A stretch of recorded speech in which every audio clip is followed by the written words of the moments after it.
দর্শক আমন্ত্রণ জানাচ্ছি নিউজ 24 এর নিয়মিত আয়োজন বীজ সংলাপে। আপনাদের সাথে আছি আমি শামীমা দোলা। দর্শক, আমরা বীজ সংলাপে অর্থনীতি ও ব্যবসা বাণিজ্যের নানা বিষয় নিয়ে আলোচনা করে থাকি। দীর্ঘদিন দেশের পুঁজিবাজার ডিপ্রেশন মুডে থাকার পরে আবার চাঙ্গা হয়েছিল, কিন্তু বেশ কিছুদিন ধরে বাজারে এক ধরনের অস্থিরতা দেখা যাচ্ছে বলে বিনিয়োগকারীদের অভিযোগ। পরিস্থিতিকে পুঁজিবাজার সংশ্লিষ্টরা কিভাবে দেখছেন এবং পুঁজিবাজার উন্নয়নে কি করণীয়, এসব বিষয় নিয়ে আজকের বীজ সংলাপ।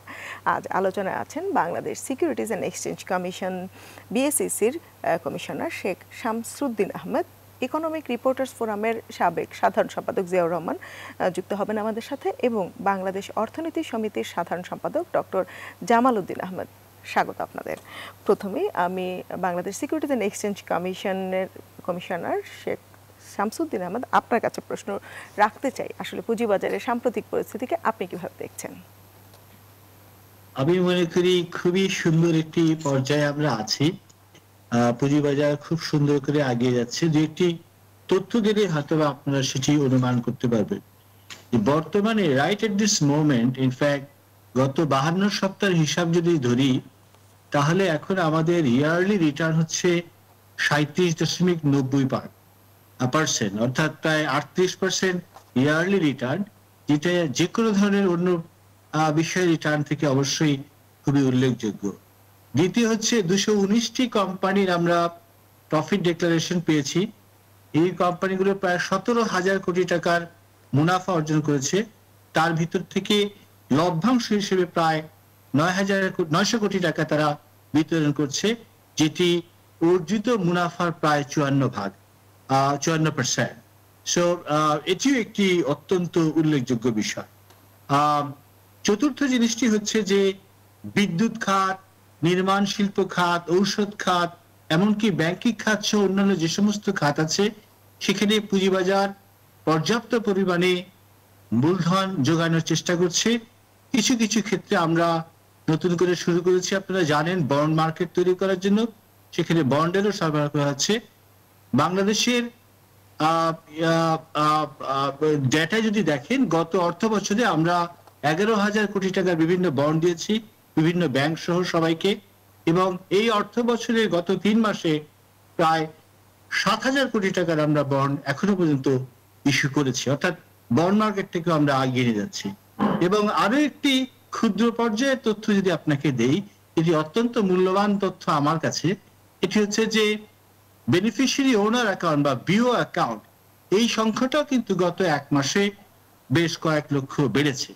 অর্থাৎ পুঁজিবাজারে বিভিন্ন কার্যক্রম চলছে, মানুষ মুনাফা পাচ্ছে এবং তারা আস্থাও রাখছে, তাই বিনিয়োগ করছে, এবং আমি মনে করি আমাদের পুঁজিবাজার অনেক সমুন্নত হচ্ছে। আপনাকে ধন্যবাদ। পুঁজিবাজার অনেক সমুন্নত হয়েছে এটি আপনি মনে করছেন, এবং পুঁজিবাজার বিনিয়োগকারীদের আস্থা ফিরেছে এটিও আপনি বললেন আপনার মনে হচ্ছে। আমাদের সাথে যুক্ত হয়েছেন ইআরএফ এর সাবেক সাধারণ সম্পাদক জিয়াউর রহমান। আপনি দীর্ঘদিন ধরে পুঁজিবাজার সংবাদ সংগ্রহ করে থাকেন এবং আপনার এক ধরনের পর্যালোচনা আছে এবং আপনার এক ধরনের বিশ্লেষণী অভিজ্ঞতাও আছে। তো আপনার কাছে একটু জানতে চাই যে সাম্প্রতিক যে পুঁজিবাজার, সেটিকে আপনি কিভাবে দেখছেন? এখানে কি মানে বেশ দীর্ঘদিন একটা ডিপ্রেশন মুডে থাকার পরে কিন্তু পুঁজিবাজার এক ধরনের চাঙ্গা ভাব ফিরেছিল এবং বিনিয়োগকারীদের আস্থা ফিরতে শুরু করেছিল, সবকিছুই ঠিকই আছে, কিন্তু তারপরও আপনার কাছে কি কিছুটা ছন্দপতন বা এরকম কোনো কিছু মনে হচ্ছে কিনা সাম্প্রতিক পুঁজিবাজার পরিস্থিতিকে? ধন্যবাদ আপনাকে। সাম্প্রতিক সময় যদি বলেন, একেবারে সাম্প্রতিক বলতে হবে যদি 1 মাস 2 মাসের একটা স্প্যানের কথা আপনি বলেন, তাহলে বলতে হবে যে এই সময় এসে বাজার কিছুটা অস্থিরতা বা যে গতি আমরা মাঝখানে দেখেছিলাম, সেই গতিটা একটু যেন মনে হচ্ছে কম কিংবা একটুখানি ম্লান। কিন্তু আপনি যদি একটু দীর্ঘমেয়াদে দেখেন, গত 1.5 বছরের পারফরমেন্স বা 1 বছরের পারফরমেন্স, তাহলে বলতে হবে যে গত 1.5 বছরে এই বাজারে যথেষ্ট পরিমাণে উন্নতি হয়েছে। সাম্প্রতিক বাইক করে যেটা বললেন, সেটা নিঃসন্দেহে আমিও একমত যে এখানে দ্বিমত করার কিছুই নাই। এই বাজারের সূচক ছিল যেটা DSE broad index, DSEX, আপনার গত বছরের জুলাই শুরুতে ছিল 4,000 পয়েন্টের মতো। এটি কিন্তু মাঝখানে বেরিয়ে 7,300 পয়েন্ট পর্যন্ত হয়েছিল। তার মানে গ্রোথ হয়েছে প্রায় 60%-এর উপরে। তো সেটা একটি বড় দিক। আপনি বাজারে লেনদেন নিয়ে এসেছিল 500 কোটি টাকার নিচে গড় লেনদেন দৈনিক, সেটি আমরা 2,500 কোটি টাকা পর্যন্ত দেখেছি। যদিও এখন এই মুহূর্তে আমরা একটু দেখছি হাজারের ঘরের আশেপাশে 1200-1300 মধ্যে ওঠানামা করছে। তো সামগ্রিকভাবে বাজারের গতি প্রকৃতি মোটামুটি ভাবে আমি মনে করি যথেষ্ট পরিমাণে ভালো। তবে গত এক মাসের কথা যদি বলেন তাহলে হয়তো একটুখানি মাঝখানে যে ট্রেন্ড সেই ট্রেন্ডের সাথে একটু মেলানো যাচ্ছে না, হয়তো মনে হবে। সবার হয়তো আশা ছিল যে যেভাবে বিএসইসি অনেকগুলো সংস্কার করেছে, যেভাবে অনেকগুলো প্রোডাক্ট এনেছে, নতুন নতুন প্রোডাক্ট আনার চেষ্টা করছে, বিদেশি বিনিয়োগকারীদেরকে আকৃষ্ট করার জন্য অনেকগুলো রোড শো করা হয়েছে, দেশের ব্র্যান্ডিং করার জন্য, সবকিছু মিলে তো আমরা একটু বেশি গতি আশা করি যে গতিটা শুরু হয়েছিল। এখানে কিছু কিছু ছোটখাটো কিছু সমস্যা তো আছে, কিছু তারুণ্যের সংকট ছাত্রীর সময় আমরা দেখেছি। তো সেই তারুণ্যের সংকট গুলোর একটা রিফ্লেকশন বাজারে সম্প্রতি গত দু এক মাসের মধ্যে ঘটেছে, যে কারণে বাজারে একটু লেনদেনটা একটু কমে গেছে। তো আমার মনে হয় যে তারুণ্যের যে সংকট, সেই সংকটটা সমাধান যোগ্য, এটা এরকম নয় যে সমাধান করা যাবে না।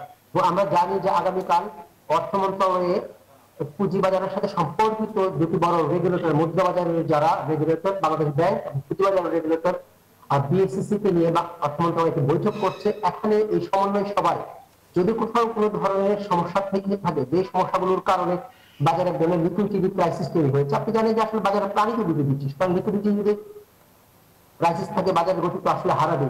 আমরা সাম্প্রতিক সময় কিছু বন্ডে বিনিয়োগের কারণে ব্যাংকগুলো যে বিনিয়োগ করার যতটুকু সামর্থ্য আছে, ব্যাংক এক্সপোজার যেটাকে আমরা বলি, তার লিমিটটা অনেকের শেষ হয়ে গেছে বা শেষ হওয়ার পথে আছে।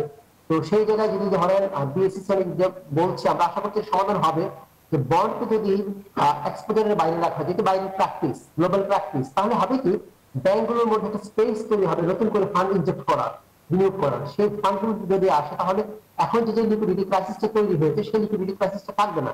এবং এই যদি বাজারে গতি থাকে তাহলে কি করে সেকেন্ডারি মার্কেটে গতি দেখানো দরকার। কেউ কেউ বলতেই পারে যে ভাই সেকেন্ডারি মার্কেটে গতি বাড়লে অর্থনৈতিক কিভাবে কতটা লাভ হয়। আসলে সেকেন্ডারি মার্কেট যখন গতিশীল থাকে তখনই কিন্তু নতুন নতুন কোম্পানি সেই সুযোগকে কাজে লাগে, তারা এখানে মূলধন সংগ্রহ করে তাদের ব্যবসা সম্প্রসারণ করা, নতুন ইউনিট স্থাপন করা, যেখানে অনেক কর্মসংস্থান হয়, যেখানে জিডিপিতে কন্ট্রিবিউট করা যায়, রপ্তানি বাড়ে এবং অনেক, হ্যাঁ ঠিক আছে, তো সেগুলোর সুযোগ থাকে। সুতরাং আমরা মনে করি যে পুঁজিবাজারের সেকেন্ডারি মার্কেটের গতি লাগবে প্রাইমারি মার্কেটকে অনেক বেশি কাজে লাগানোর জন্য। তো সেটি আশা করছি সমাধান হবে এবং আমি খুবই আশাবাদী যে এই বাজারকে আমরা মাঝখানে 2 মাস আগে যেরকম দেখেছিলাম, যেরকম গতিশীল দেখেছিলাম, নিশ্চয়ই আবার 2-3 মাসের মধ্যে সেরকম একই রকম গতিতে দেখবো। এবং এই বাজারে যে সম্ভাবনা, আসলে আমাদের পুঁজিবাজার যেখানে থাকার কথা সেখানে কিন্তু নেই, অনেক পিছিয়ে আছে। আমরা বিশ্বাস করি যে এই কমিশনের নেতৃত্বে এবং এই সরকারের শেখ হাসিনা পুঁজিবাজার বান্ধব নিঃসন্দেহে বর্তমান অর্থমন্ত্রী আছেন, আমরা মনে করি যে পুঁজিবাজার যেখানে যাওয়ার কথা, বারবার কিন্তু বিএসইসি কথা বলে আসছে, যা আমরা চেষ্টা করবো সেই জায়গায় নিয়ে যাওয়ার। আমি বিশ্বাস করি আগামী 2 থেকে 3 বছরের মধ্যে আমরা বাজারকে সেই জায়গায় দেখবো। আচ্ছা, বাজারকে একটি আরো উন্নত জায়গায় দেখার আশা আপনি প্রকাশ করছেন। আমি জামাল উদ্দিন আহমেদ আপনার কাছে আসতে চাই। আপনি ব্যাংকিং এর সাথে খুব যুক্ত ছিলেন, আপনি একটি রাষ্ট্রায়ত্ত ব্যাংকের চেয়ারম্যান ছিলেন এবং বাংলাদেশ ব্যাংকেরও পরিচালক, বাংলাদেশ অর্থনীতি সমিতির সাধারণ সম্পাদক। আপনার কাছে জানতে চাই, জিয়াউর রহমান যেরকম বলছিলেন যে তারল্যের একটি সংকট এবং এই বন্ডে বিনিয়োগকে ব্যাংকের যে বিনিয়োগ সেটি এক্সপোজার লিমিটটিকে যেন পুঁজিবাজারের বিনিয়োগ হিসেবে দেখানো না হয়, সেটি কথা বলছিলেন। আপনার যুক্তিটি কি, আপনি কি মনে করছেন? দেখুন, আমাদের দেশ এখন চলতেছে bank based economy. Bank based economy দিয়ে কিন্তু দেশ বেশি দূর যাইতে পারে। এখানে আপনার এখন যে ফসলগুলো আমরা খাচ্ছি, ব্যাংকের উপরে ওভার ডিপেন্ডেন্সটা আমাদের এটার কারণে হচ্ছে। ব্যাংক তো নিজের টাকা দিয়ে আপনার বিজনেস করে, ব্যাংক করে ডিপোজিট হোল্ডারের টাকা, সুতরাং তাকে ওই টাকাটা ফেরত দিতে হবে, ডিপোজিট হোল্ডারের টাকা দিতে হবে এবং এটা লোন দিয়ে তার কিন্তু মার্জিন ব্যয় করতে হবে। সেই যে আমাদের যে স্ট্যান্ডার্ড যে ফাইন্যান্সিয়াল আর্কিটেকচার, সেটা that has not been still designed. এবং আমার ব্যাংক থেকে আমি রিসোর্স কতটুকু ব্যবহার করব, আমি স্টক মার্কেট থেকে কতটুকু ব্যবহার করব, আমি বন্ড মার্কেট থেকে কতটুকু ব্যবহার করব, তাহলে আপনি দেখবেন যে আমাদের দেশে এখন বর্তমান যে রেশিওটা আছে সেই রেশিওটা আনইভেন হওয়ার কারণে ব্যাংকের উপরে সবাই চাপ দিতেছে। কিন্তু এখানে হলো যে স্মল সেভিংস থেকে যে লোকজন যারা টাকাটা ইনভেস্ট করবে শেয়ার মার্কেটে, সেটা করার জন্য আমার যে এনভায়রনমেন্টটা, সেই এনভায়রনমেন্টটা ফুললি এক্সিকিউটেড না আমাদের। আমরা যদি এখন প্রশ্ন রাখি যে আপনাদের স্টক এক্সচেঞ্জ যে ডিমিউচুয়ালাইজ হলো, যে উদ্দেশ্যে, যে কর্পোরেট কনফ্লিক্টের কে অ্যাভয়েড করার জন্য ডিমিউচুয়ালাইজ করা হচ্ছে, সেটাকে আমরা ইমপ্লিমেন্ট করতে পারছি এখনো? রিয়েলি আমরা কি এখনো পারছি? এখনো কি আপনার বাণী ম্যাডপের মতন লোকজন আপনার এখানে আপনার স্ক্যান্ডাল করতেছে, লিপ্ত আছে, তাদেরকে আমরা ধরতে পারতেছি? এবং আমরা কি এখনো পর্যন্ত আপনার 1996 সালের কেলেঙ্কারি, 2010 সালের কেলেঙ্কারি যে নায়ক যারা, তাদেরকে আমরা কি শাস্তি দিয়েছি? শাস্তি দেইনি। বিচারহীনতার যে সংস্কৃতি, এই বিচারহীনতার সংস্কৃতির কারণে স্টক মার্কেটের উপরে মানুষের জেনারেল একটা সেন্টিমেন্ট, টু মাই আন্ডারস্ট্যান্ডিং, যে বিশ্বাসটা কমে যাচ্ছে। এটা কিন্তু যখনই বিচার দুই সেক্টরে ধরে আপনি লটকাইবেন, তখনই দেখবেন যে আপনি কিন্তু সিধা হয়ে যাবেন। রুল অফ ল যদি চলে। আপনার কাছে যে প্রশ্নটি করা হয়েছিল যে ব্যাংকের এক্সপোজারকে যেন সেটি বন্ডে বিনিয়োগের যে সেটি যেন পুঁজিবাজারের এক্সপোজার হিসেবে না হয়, সেই বিষয়ে যুক্ত। সেন্ট্রাল ব্যাংক এবং সিকিউরিটিজ এন্ড এক্সচেঞ্জ কমিশন, এটা যে ইমপ্লিকেশনটা কি, এই ইমপ্লিকেশনটা করে যদি ওনারা একটা ডিসিশনে অ্যারাইভ করতে পারে, ওয়াই নট? এটা তো দেশের স্বার্থে যেটা দরকার সেটাই করবে। এবং সেটা ধরেন আপনার এটা পার্মানেন্ট না হয়ে যদি টার্মিনাল বেসিসে, যেমন আপনার ধরেন এক সময় তো 2010 সালে আপনার ব্যাংকগুলার যে টোটাল প্রফিট তার 30% ছিল স্টক মার্কেট থেকে তারা গেইন করত। সেটা কিন্তু যখন এটা লিমিট বাঁধিয়ে দিল, তখনই কিন্তু ব্যাংকের ওই জায়গা থেকে স্টেক তারা আস্তে আস্তে আস্তে আস্তে উইথড্র করে নিয়ে আসছে। এটা তো একটা সিকিউরিটি এক্সচেঞ্জ কমিশন একটা রুলস দিয়ে দিছে যে এইভাবে আপনি চলে আসবেন বাংলাদেশ ব্যাংক মিলে। So this is a mutual, all regulators they should sit together, এবং টুগেদার করে আপনার সেটা দেশের স্বার্থে, বাজারের স্বার্থে, পাবলিক ইন্টারেস্টে যেটা হওয়া দরকার সেটাই হবে। এবং সেটা যদি অন্যান্য মানে পৃথিবীর অন্যান্য দেশের উদাহরণও টেনে আনতে পারে, এবং তারা দরকার এখন একটা ইনভেস্টিগেশন করুক, মানে আপনার ইনকোয়ারি করে একটা আপনার রিপোর্ট বাইর করুক, সে বাইর করে সেই রিপোর্টের ভিত্তিতে সিদ্ধান্ত নিবে। It's not problem. কিন্তু ইন্ডিভিজুয়াল হুইমসের উপরে ডিপেন্ড করে কোনো সিদ্ধান্ত নেওয়া ঠিক না। সেটা কিন্তু সর্বসম্মতভাবে সবাই মিলেই আপনার সিদ্ধান্ত নেওয়া উচিত। এই মিলে তখন আপনার ভুল হইলেও আমরা সবাই ভুলের অংশীদার, আর সাকসেস হইলেও আমরা সবাই সাকসেসের অংশীদার। এটা কেউ কারোর আর ব্লেম করতে পারে না। Jointly it should B decide. এবং সেটা মানে অন্যান্য দেশে কিভাবে হয়, আমাদের দেশে monetary market, financial market, both, এটা আপনার এই মার্কেট প্লেয়ার যারা আছে ওনাদের মধ্যে আমি আমার ব্যক্তিগত স্বার্থ দেখি, যদি বললাম যে তাইলে তো হবে না, তাইলে দেখা যাবে আমি ইন্ডিপেন্ডেন্ট না। এখানে কিন্তু সিকিউরিটি এক্সচেঞ্জ কমিশনের লোক সবাই ইন্ডিপেন্ডেন্ট, ওনাদের বাংলাদেশ ব্যাংকও independent. So two separate entity. এবং এখানে আরো যে প্লেয়ার আছে তাদেরও তো এক্সপার্টদের অপিনিয়ন নিতে পারে, নিয়ে একটা সিদ্ধান্তে আসা সম্ভব। এবং সেটা মানে খুব একটা ডিফিকাল্ট কিছু না। দেশের ইন্টারেস্টে, যাই করবে সেটা তো শেয়ার মার্কেটে যদি ভালো হয়, তাহলে স্টক মার্কেট তো সবাই আমরা চাই।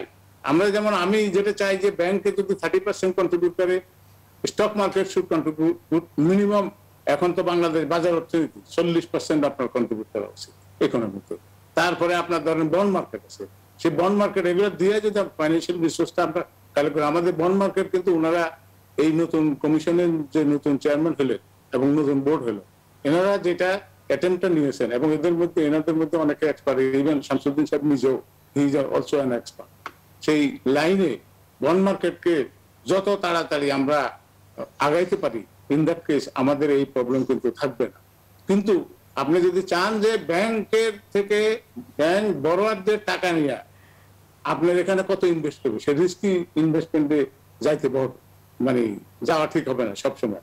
33 সালের যে ঘটনা, এই যে মহামন্দা, তখন তো ব্যাংকের এই সমস্ত মানে তখন এই সমস্ত নিয়মও ছিল না।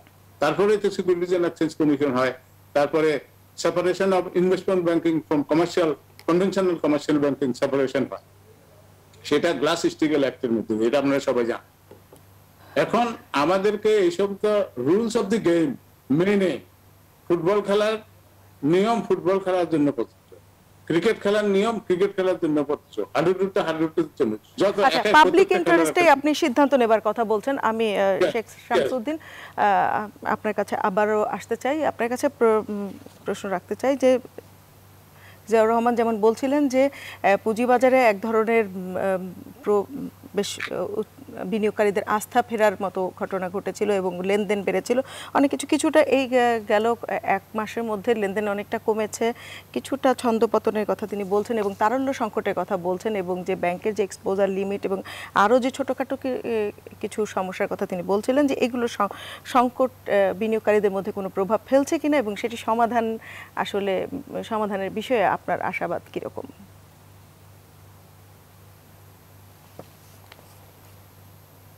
জি ভাই, জি ভাই, আপনাকে তো প্রশ্ন করছে।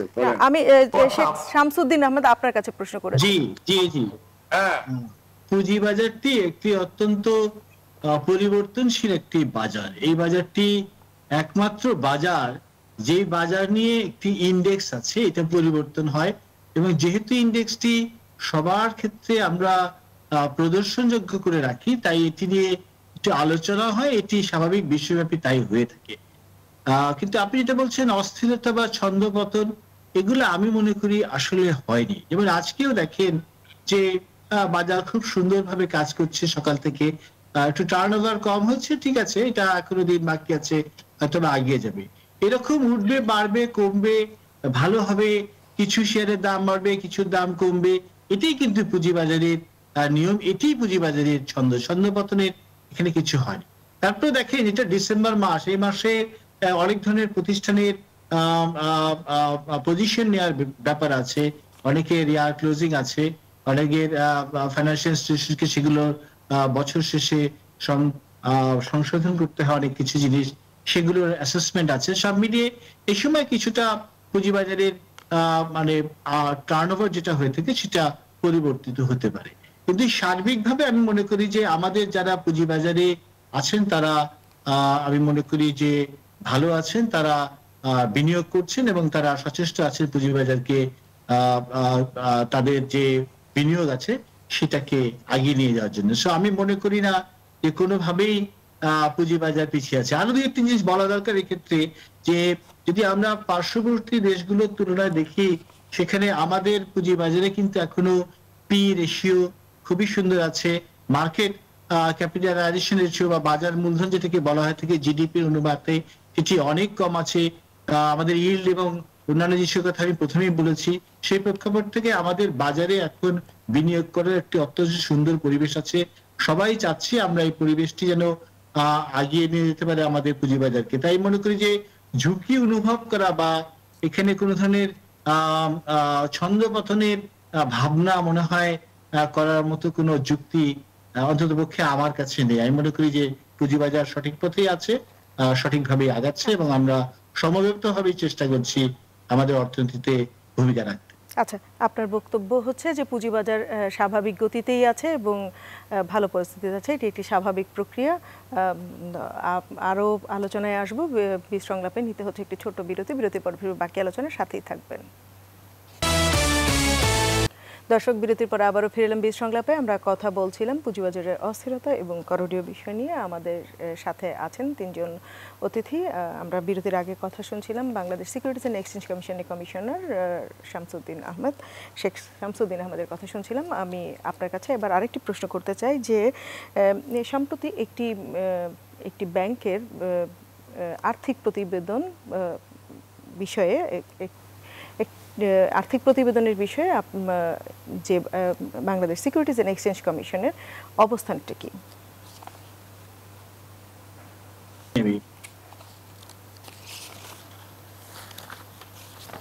হ্যালো, বেসরকারি একটি ব্যাংকের আর্থিক প্রতিবেদন পরিবর্তনের বিষয়ে সম্প্রতি একটি বেসরকারি ব্যাংকের আর্থিক প্রতিবেদন পরিবর্তনের কথা বলা হয়েছে বাংলাদেশ ব্যাংক থেকে। তো সেক্ষেত্রে বাংলাদেশ সিকিউরিটিজ অ্যান্ড এক্সচেঞ্জ কমিশনের ব্যাখ্যাটি কি? দেখুন, এরকম কোন সুনির্দিষ্ট প্রতিষ্ঠান সম্পর্কে আলোচনা না করাটাই উত্তম বলে আমি মনে করি। এগুলো অবশ্যই একটি সংবেদনশীল তথ্য, এগুলো না আলোচনা করাটাই উত্তম। কিন্তু যেহেতু আপনি বিষয়টির উদ্বেগ করেছেন, সেখানে একটি অংশ নিয়ে আমি আপনাকে বলতে চাই যে আমাদের পুঁজিবাজারে যখন কোনো প্রাইস সেনসিটিভ ইনফরমেশন তৈরি হয়, সেটি তৈরি হওয়া মাত্রই সেটি সকল পক্ষকে পত্রপত্রিকা এবং তাদের ওয়েবসাইটের মাধ্যমে তাৎক্ষণিকভাবে জানিয়ে দিতে হয়। এবং সেটা যেহেতু জানানো হয়, তখন মানুষ যারা বিনিয়োগ করে পুঁজিবাজারে সেই তথ্যটিকে ব্যবহার করে তারা সেখান থেকে সিদ্ধান্ত নেয় যে ওই পার্টিকুলার স্ক্রিপে তারা আরো বিনিয়োগ করবে নাকি ওটা বিক্রি করে দিবে নাকি রাখবে, কি করবে সেটা সিদ্ধান্ত নেয়।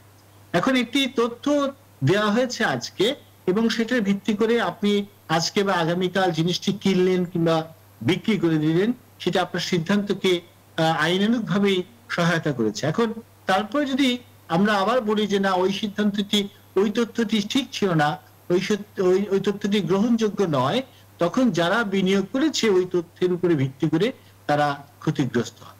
তা আমরা চাই যে আমরা আইনকে কখনো কেউই কোনো পক্ষই কিন্তু ব্যত্যয় করতে পারবে না, সবাইকে আইন মেনে চলতে হবে। আমরা যেই প্রতিষ্ঠানে আছি বা যে ব্যক্তি আছি, আমাদের সকলকেই আইন মেনে চলতে হবে, আইনের প্রতি শ্রদ্ধা নিরঙ্কুশ ভাবে রাখতে হবে।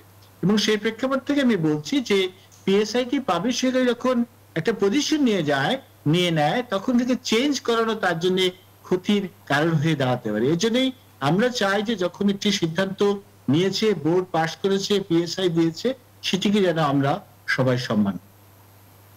আচ্ছা, ডক্টর জামাল উদ্দিন একটি প্রশ্ন তিনি বলেছিলেন, যে প্রসঙ্গ তুলেছেন যে ডিএসসি যে ডিমিউচুয়ালাইজড হয়েছে, তিনি সন্দিহান যে যেই উদ্দেশ্যে করা হয়েছে সেটা এখনো হয়নি। আপনি কি মনে করেন?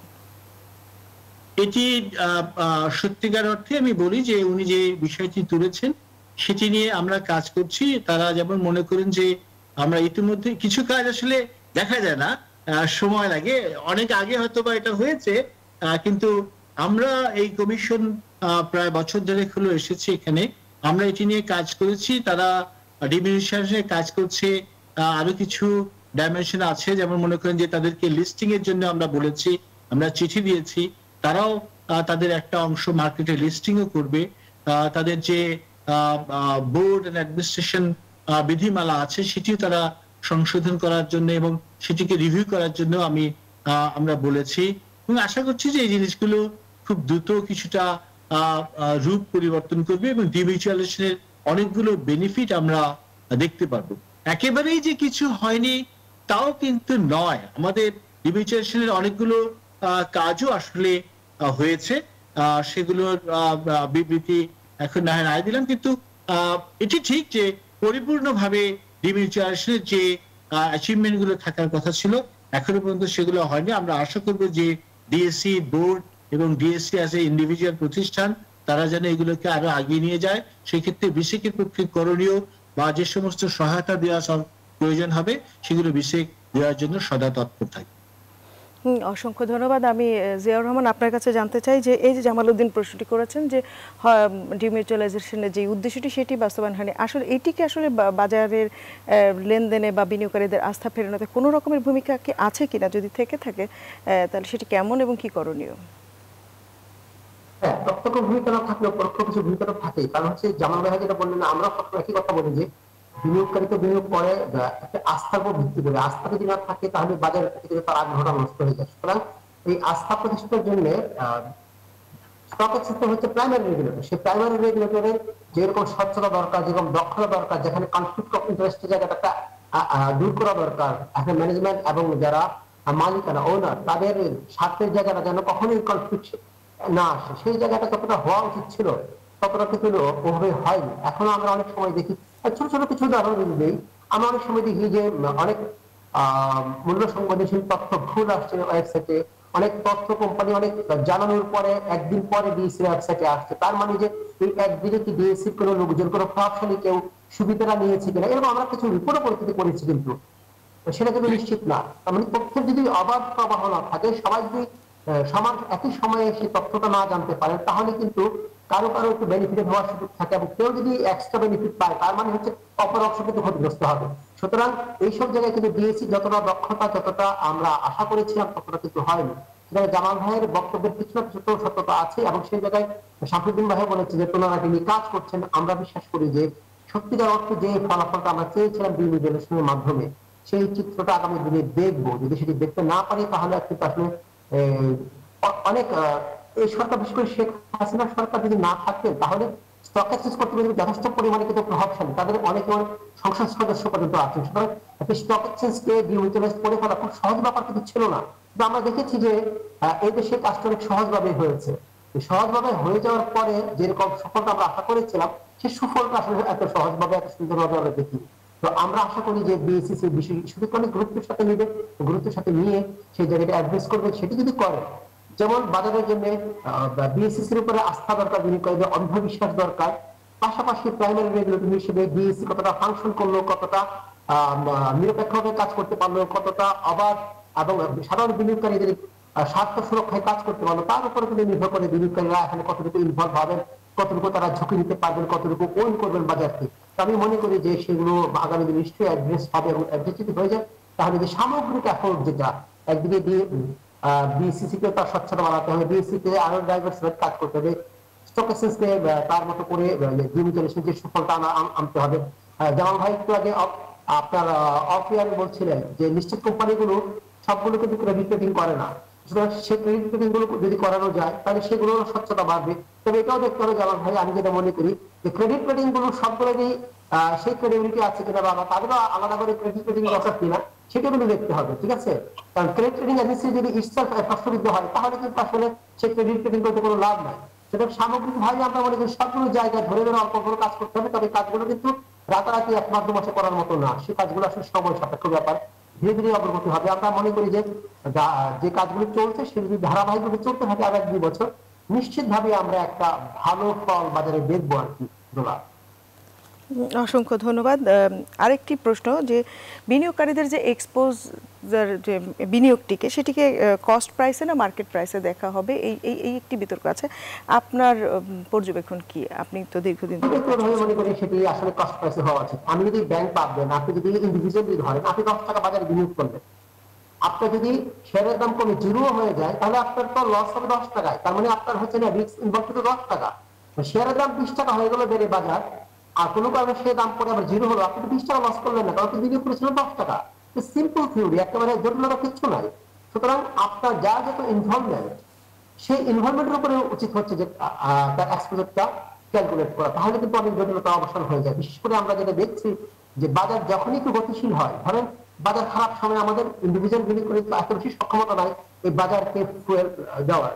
এই বাজারে একটা বড় স্টেক হোল্ডার হচ্ছে ব্যাংক, লিজিং কোম্পানি, ইন্স্যুরেন্স বা এরকম প্রাতিষ্ঠানিক বিনিয়োগকারী।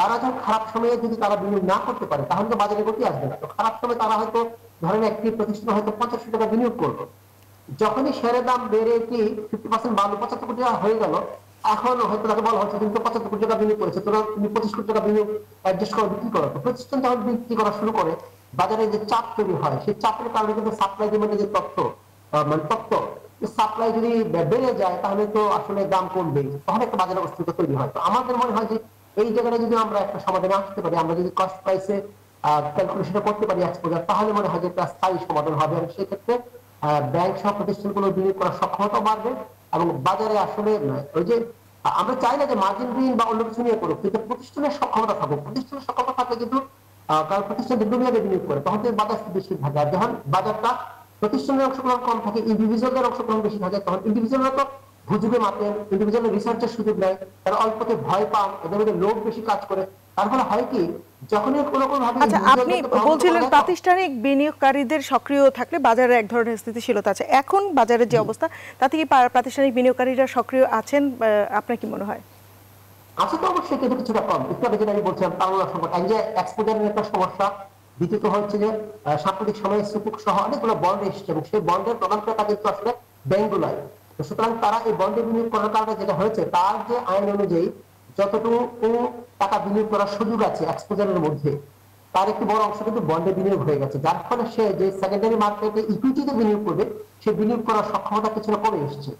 তারপরে তার অ্যাক্টিভিটিস কিন্তু কমে গেছে। সেই কারণে কিন্তু দেখবেন যে যেটা আমি বলছিলাম একটু আগে, আমি শাফিদুল্লাহর সাথে একমত যে বাজার খুব অস্থির এরকম বলা যাবে না, কিন্তু আপনি যদি গত অক্টোবরের কথা দেখেন, সেপ্টেম্বরে বাজারে 2,500 কোটি টাকা লেনদেন হয়েছে, গড় লেনদেন ছিল 2,000 কোটি টাকার উপরে। আর চলতি মাসটা নভেম্বর মাসে সেটা 1,000 কোটির কাছাকাছি, এই মাসে হয়তো 1,000 কোটি, তার মানে 2 মাসের ব্যবধানে লেনদেন অর্ধেক হয়ে গেছে। আপনি যদি 2 বছর আগের সাথে তুলনা করেন তাহলে আমি বলবো ফ্যান্টাস্টিক, আমাদের বাজারের অবস্থা অনেক ভালো। কিন্তু আমি এত পেছনে না গিয়ে, যেহেতু সংস্কারের ফলে নতুন নেতৃত্বের ফলে একটা আস্থা তৈরি হয়েছে, সে আস্থার সাথে যেরকম ধারাবাহিকতা থাকা দরকার ছিল সেই জায়গাটাকে ছেদ পড়েছে, কোনো কোনো কারণে হয়েছে। সুতরাং সাংসদিক ভাই একজন রেগুলেটর হিসেবে নিশ্চয়ই সকল কিছু আসলে অনিয়ার সবকিছু বলা হয়তো বাস্তবসম্মত না, সেটা ঠিক আছে, ওনাকে ওনার মতো করেই বলতে হবে। কিন্তু আমি যেহেতু থার্ড পার্সন মিডিয়া হিসেবে আমরা আসলে সকল কিছু অবজার্ভ করতে পারি, সকল কিছু আসলে আমরা ব্রিজিং করে প্রকৃতির চিত্র তুলে ধরি। আমাদের কাছে যে অবজারভেশন সেটি হচ্ছে যে এখন একটু লিকুইডিটি ক্রাইসিস আছে, সেই ক্রাইসিসের একটা কারণ হচ্ছে বন্ডের বিনিয়োগটা এক্সপোজারের মধ্যে থাকা, আর কি হচ্ছে যে কস্ট প্রাইস এবং মার্কেট প্রাইসের যে বিতর্ক, কস্ট প্রাইসের পরিবর্তে মার্কেট প্রাইসে করার কারণে যেহেতু মার্কেট 4000 পয়েন্ট থেকে বেড়ে 7000 পয়েন্ট হয়েছে, এই সময় শেয়ারের দাম বাড়ার কারণে অনেকগুলো প্রতিষ্ঠানের বিনিয়োগ করার সক্ষমতা আসলে কিছুটা কমে এসছে। এই দুটি সমাধান যদি করা যায় তাহলে প্রতিষ্ঠানের অংশগ্রহণ বাড়বে এবং আমি মনে করি আগামী দিনে বাজার অনেক বেশি স্থিতিশীল থাকবে। বাজার অনেক বেশি স্থিতিশীল হবে এই আশাবাদ আপনি করছেন। এই মুহূর্তে নিতে হচ্ছে আরেকটি বিরতি পর ফিরব, বাকি আলোচনার সাথেই থাকবেন। দর্শক, বিরতির পরে ফিরে এলাম আবারও বীজ সংলাপে। আমরা কথা বলছিলাম সাম্প্রতিক পুঁজিবাজার পরিস্থিতি নিয়ে। আমরা বিরতির আগে ইআরএফ এর সাবেক সাধারণ সম্পাদক জিয়াউর রহমানের কথা শুনছিলাম। এবারে অর্থনীতি সমিতির সাধারণ সম্পাদক জামাল উদ্দিন, আপনার কাছে শুনতে চাই যে এই যে বিনিয়োগকারীদের যে বিনিয়োগটি সেটি কস্ট প্রাইসে দেখা হবে কিনা নাকি মার্কেট প্রাইসে দেখা হবে, সে বিষয়ে জিয়াউর রহমান একদম সুস্পষ্টভাবেই বললেন যে এটি কস্ট প্রাইসে দেখা উচিত। আপনার কি মনে হয়? আমার মানে আপনার একটা হলো অ্যাকাউন্টেন্সির ছাত্র হিসাবে আমি তো পরবর্তীতে অন্য লাইনে আসছি, মানে কস্ট প্রাইস এবং মার্কেট প্রাইস। মার্কেট প্রাইসটা ইট ইজ ভেরিয়েবল, কস্ট প্রাইসটা হলো তখন আপনার যে ইনভেস্টমেন্টটা আসে ওই কস্টে, সেই কস্টটা আপনার থাকে। তো এই কস্টে এটা দিয়েই হওয়া উচিত, তা না হলে এটা তো টেম্পোরারিলি, এখন 10টার সময় ছিল একটা শেয়ারের, কোম্পানি শেয়ারের দাম 15 টাকা, এই 10 মিনিট পরে দেখা গেল যে এটা 20 টাকা হয়ে গেছে। তো এটা কি তখন সাথে সাথে কি এটাকে রেভিনিউ হিসাবে রিকগনাইজ হবে? নো, অনেক লোকেই বেছে নেয়, বিক্রি করে না, ইয়ে করে, দাম বাড়ছে। তো এটা রিয়েলাইজ প্রফিট এবং আনরিয়েলাইজ প্রফিট। রিয়েলাইজ যখন আমার হাতে আসতেছে এজ এ ইনভেস্টর, আমি টাকাটা যখন আমার হাতে আসে তখন আপনি কিন্তু আমাকে ক্যাপিটাল গেইন, আমি ওটার জন্য তোকে ট্যাক্স দিতেছি, সেখানে কিন্তু ট্যাক্স আমাকে ওটার জন্য ওই ক্যাপিটাল গেইন যেটা হচ্ছে সেটার উপর আমাকে ট্যাক্স করতেছে। তো সেই ক্ষেত্রে এটা তো হবেই। কিন্তু এখন দাম বাড়ে গেছে এই বলে এটার উপরে এটার ইয়ে করে আপনি প্রাইস ধরবেন, এটা মনে হয় ঠিক হবে না। It should be examined by through expert committee. International practice কি আছে, অন্যান্য স্টক এক্সচেঞ্জের সিকিউরিটি এক্সচেঞ্জ কমিশন কিভাবে দেখে, বাংলাদেশেরটা কিভাবে দেখে, ইন্ডিয়াতে কিভাবে দেখে, পাকিস্তানে কিভাবে। যেমন আমাদের বাংলাদেশের একটা বিরাট অ্যাচিভমেন্ট হলো আমরা উই হ্যাভ ডিমিউচুয়ালাইজ আওয়ারসেলফ, কিন্তু পাকিস্তান পারে নাই, ইন্ডিয়া পারে নাই, তারা কিন্তু আপনার এইভাবে যেতে পারে নাই। কারণ বাংলাদেশ, এটা একটা রেভুলেশন সাউথ এশিয়াতে রেভুলেশন এটা, এবং বাংলাদেশ কিন্তু ডিমিউচুয়ালাইজ হয়েছে according to normal rules of the game, normal rules এর মধ্যে দিয়ে গেছে, এবং সেটা এখনো কিন্তু ঠিক আছে। এখন এটাকে আমাদের ফাইন টিউনিং করা, আপনার প্রাইসিং এর ব্যাপারে এটাকে ফাইন টিউনিং করতে হবে। এবং সাউথ এশিয়ার মধ্যে ডিমিউচুয়ালাইজেশন থেকে আপনি বলছেন একটি অনন্য উদাহরণ, এবং কস্ট প্রাইসিং দেখবার কথা বলছেন। আপনার সাথে রিয়েল টাইম গ্রস সেটেলমেন্ট এখনো কিন্তু চেক 2 দিনে ক্লিয়ার হয়, কতগুলো আছে 6 লাখ টাকার উপরে গেলে নিচের গুলা কিন্তু 2 দিন লাগে। তার মানে কি, এটাকে রিয়েল টাইম বাংলাদেশ ব্যাংক এইগুলো নিয়ে গুতাগুতি না করি, আমার মনে হয় রিয়েল টাইম গ্রস সেটেলমেন্টটা স্টক এক্সচেঞ্জের জন্য ফার্স্ট প্রায়োরিটি হিসেবে দেওয়া উচিত। অসংখ্য ধন্যবাদ। আমাকে একটু শামসুদ্দিন আহমেদের কাছে যেতে হচ্ছে। আপনার কাছে এবার একটি প্রশ্ন করতে চাই যে সিকিউরিটিজ এন্ড এক্সচেঞ্জ কমিশন নতুন যে নেতৃত্ব সেটি অনেক কাজ করেছে এবং বিনিয়োগকারীদের মধ্যে এক ধরনের আস্থা এবং চাঞ্চল্য এসেছিল পুঁজিবাজারেও। আপনার কাছে আরেকটি বিষয় জানতে চাই যে এই যে দীর্ঘদিন ধরে আমাদের রাষ্ট্রায়ত্ত অনেক কোম্পানির আসার কথা, প্রতিষ্ঠানের পুঁজিবাজারে আসার কথা এবং মাল্টিন্যাশনাল কোম্পানিগুলোকে নিয়ে আসার ব্যাপারে আপনাদের উদ্যোগটি শুনতে চাই। আমরা নির্দেশনা পেয়েছি সরকারি প্রতিষ্ঠানগুলোকে ধীরে ধীরে বাজারে লিস্টিং করার জন্য। সরকারেরও ইচ্ছা আছে, তারাও চেষ্টা করছেন। আমাদের মিনিস্ট্রি অফ ফাইন্যান্স থেকেও বলা হচ্ছে যে এগুলোকে ধীরে ধীরে বাজারে নিয়ে আসতে। একটু সময় লাগে, হঠাৎ করে এতগুলো প্রতিষ্ঠানকে তো একদিনে আনা যায় না, এটা সময় লাগে, প্রসেস করতে হয়। আমরা শুরু করেছি, কিছু কিছু ব্যাংকও নির্দেশনা পেয়েছে, সেগুলো আস্তে ধীরে কাজ করছে। এছাড়া আরো অনেক ধরনের সরকারি প্রতিষ্ঠান আছে যেগুলো আসলে পর্যায়ক্রমে সেগুলোকে প্রাইভেটাইজ করার জন্য পরিকল্পনা আছে। আমরা বিসেকের তরফ থেকে যারা এই ধরনের সরকারি প্রতিষ্ঠান লিস্টেড হতে চায় তাদেরকে আমরা সহায়তা করার জন্য বদ্ধপরিকর, এবং আমরা দেখছি যে তাদের সাথে আলাপ করে কোনো এই বিষয়ে কোনো সিদ্ধান্তে আসা যায় কিনা। ইনফ্যাক্ট কতগুলো সরকারি প্রতিষ্ঠানের সাথে আমরা কিছু প্রাথমিক আলাপও করেছি, যাতে করে সে সমস্ত প্রতিষ্ঠানগুলো কোনো একটা ফর্মে যদি আরো ফার্দার ক্যাপিটাল মার্কেটে সংযুক্ত হতে পারে, তাহলে সরকারের দায়ও সেখান থেকে কিছুটা। অসংখ্য ধন্যবাদ। খুব তাড়াতাড়ি নিশ্চয়ই আসবে এবং সেরকম সুখবরই আমরা হয়তো পাবো। আপনারা অলরেডি কাজ শুরু করেছেন। আজিয়ার রহমান, আপনার কাছে শুনতে চাই যে আপনি বলেছেন যে কিছুটা হলেও একটু ছন্দপতন বা কিছুটা ছেদ পড়েছে গতিতে, যে গতিতে পুঁজিবাজার এগোচ্ছিল। একদম আপনার মন্তব্যটি শুনতে চাই। পুঁজিবাজারকে এই ছেদ পড়া থেকে স্বাভাবিক অবস্থায় বা আরো ভালো অবস্থায়, উন্নত অবস্থায় নিতে হলে কি করণীয় এই মুহূর্তে?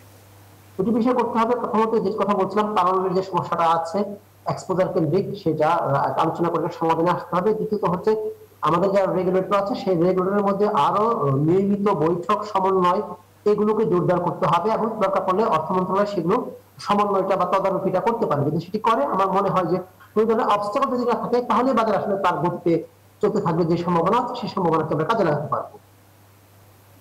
অসংখ্য ধন্যবাদ। আপনাদের বক্তব্য থেকে বোঝা গেল যে পুঁজিবাজারকে আসলে সকল রেগুলেটরি সংস্থাগুলোকে সমন্বিতভাবে এগোতে হবে এবং বিনিয়োগকারীদের মধ্যে যে চাঞ্চল্য তৈরি হয়েছিল এবং বাজারের যে গতি, সেই গতি ফিরবে এবং বাজার একটি উন্নত পরিস্থিতির দিকে যাবে। দর্শক, 20 সংলাপ আজ পর্যন্তই। নতুন কোনো বিষয় নিয়ে নতুন কোনো অতিথির সাথে আবারও যুক্ত হব। ভালো থাকবেন, সুস্থ থাকবেন, নিরাপদে থাকবেন এবং নিউজ 24 এর সাথে থাকবেন।